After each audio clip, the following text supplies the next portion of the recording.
2. The Pool of Tears.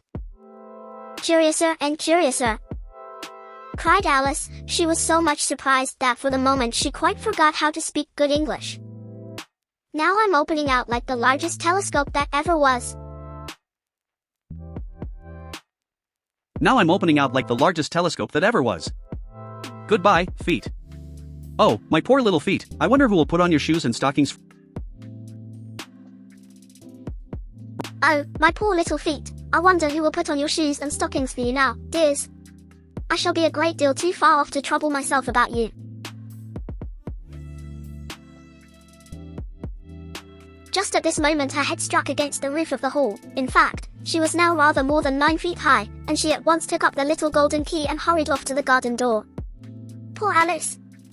It was as much as she could do, lying down on one side, to look through into the garden with one eye, but to get through was more hopeless than ever.